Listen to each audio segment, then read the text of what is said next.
Have you ever really stopped and thought about the journey your phone took to get into your pocket, or your chocolate bar, or even just the t-shirt on your back? It's an amazing story, you know? It stretches across continents, connecting people and places in this huge invisible web. So let's pull back the curtain on this global assembly line and find out how your stuff really gets made. To even begin to understand how this is all possible, we've got to get our heads around just how much our world has, well, shrunk.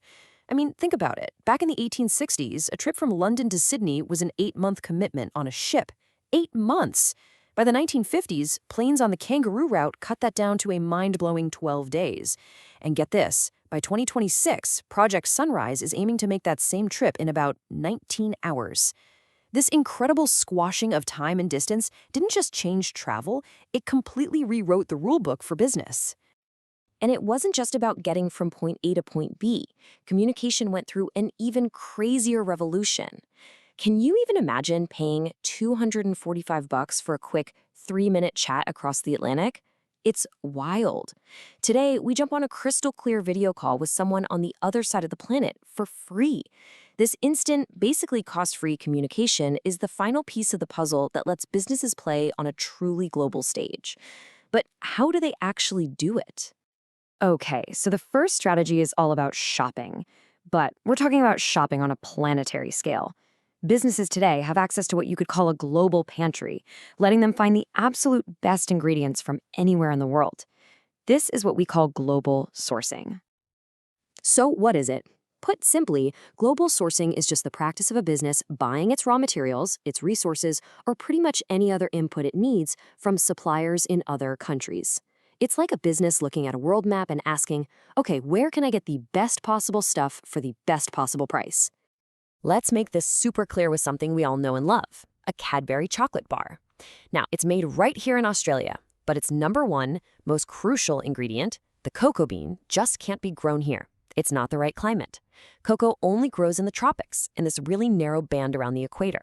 So Cadbury has to go on a global shopping trip, sourcing almost all of its cocoa beans from places like Ghana in West Africa.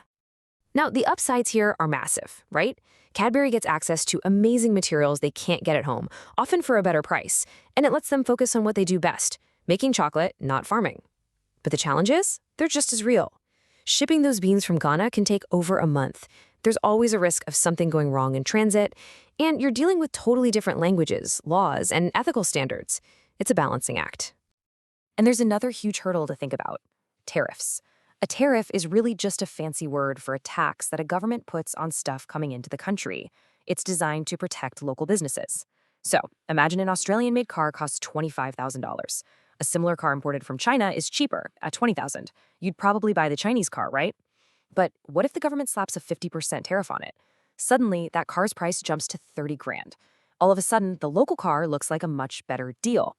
This is a game changer for any business trying to source from overseas. All right, let's move on to our next strategy, which takes things a big step further. Some companies don't just buy parts from around the world.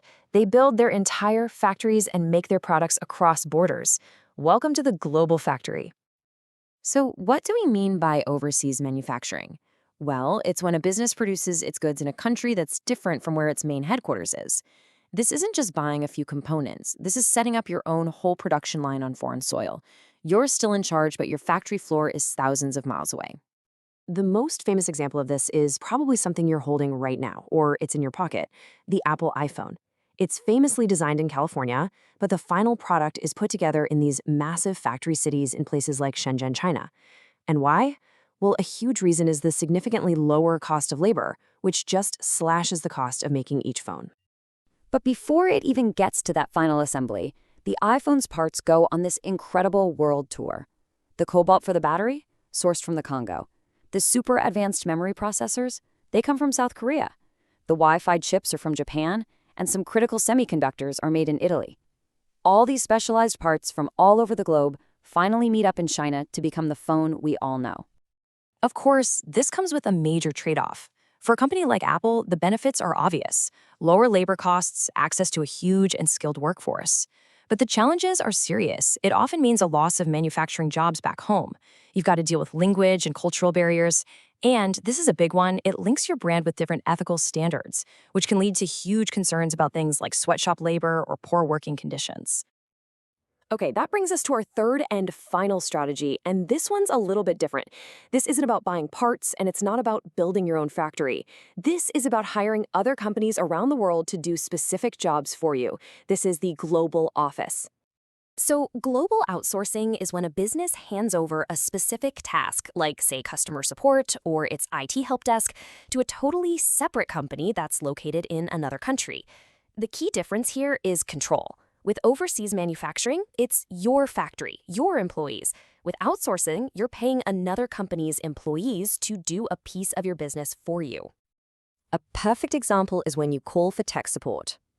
If you call an Australian company like Telstra, there's a pretty good chance you're not actually talking to a Telstra employee. You might be speaking to someone who works for a completely different company like Teleperformance, which is a specialist firm based in the Philippines that handles customer service for all sorts of global clients. And it's not just call centers. Companies outsource a whole bunch of tasks that aren't really their main thing. IT support, payroll, accounting, software development, even parts of HR. The thinking behind it is simple. Let the experts handle these jobs more efficiently and for less money, so the business can focus on what it's truly good at. But outsourcing can lead to some really tough ethical questions. During the COVID lockdowns, for example, workers in the Philippines for Teleperformance, working on behalf of Telstra, had to live on site in makeshift beds just to keep working. Now, it was legal there, but it forced customers back in Australia to ask a hard question. Is this okay with me? Does this match my own values? This is the kind of reputational risk a business has to weigh up. So the benefits are mostly financial, right? Cheaper labor saves money, and you get access to specialized skills. But the downsides are huge. The business loses a lot of direct control over quality. It can lead to frustrated customers dealing with language barriers, there are data security risks, and, just like with manufacturing, it means those jobs aren't being created locally. So, we've walked through 3 really powerful tools that businesses use to operate in this hyper-connected world. Let's do a quick recap of this toolkit for a world without borders. Okay, here's the toolkit in a nutshell. First, you have global sourcing. That's all about buying inputs from overseas. The big win is access to materials, but the challenge is supply chain risk. Then there's overseas manufacturing. This is about making your product in your own factory abroad to cut costs, but it can lead to job losses at home. And finally, global outsourcing. This is about paying another company overseas to do a task for you. You get their expertise, but you give up some control. When you start to see it this way, you realize that pretty much nothing you own has a simple backstory.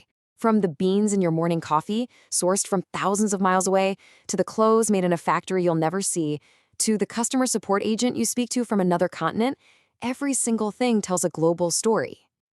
And that's really the heart of the matter. This whole global system gives us, the consumers, amazing benefits. We get lower prices and more choices than we could have ever imagined just a few decades ago. But that doesn't come for free. It comes with some incredibly complex ethical questions about how people are treated, the impact on our planet, and huge economic trade-offs for workers and industries in our own backyards. It all boils down to one simple but really profound question. We get all this great stuff, cheaper products, more variety, but at what cost? And who exactly is paying that price? There's no easy answer here, but the most important thing to remember is that this isn't just a system that happens to us. As shoppers, as consumers, we're an active part of it, and you help decide what this global assembly line looks like every single time you buy something.